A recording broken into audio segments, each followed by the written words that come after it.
In a windswept field just outside Cheyenne, Wyoming, there's a small national cemetery, part of the VA's outreach to rural communities. How would you characterize the need here in Cheyenne and in Wyoming? I think we have a lot of needs. Suicide is an issue, especially in Wyoming. I recently lost a friend to suicide. A friend that Justin Tripp served with during his 13 years in the U.S. Navy. Now Tripp is the state commander for the VFW. That transition into the civilian life, that's where we lose a lot of people to suicide. The veteran suicide rate in Wyoming is 50% higher than the rest of the country. In Cheyenne, there's a small VA center dedicated just to mental health. On February 24th, the office manager was fired. A Marine veteran, she was one of the thousands of probationary federal employees fired by email for their performance.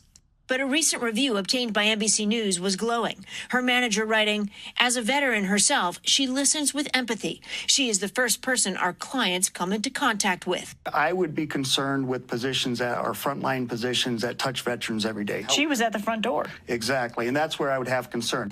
The politics in Wyoming are pretty clear-cut. 71% of the cowboy state voted for Donald Trump, but the veterans we've been speaking to say they don't want this to be about politics, and with cuts to the VA looming, some of them are feeling a real sense of unease.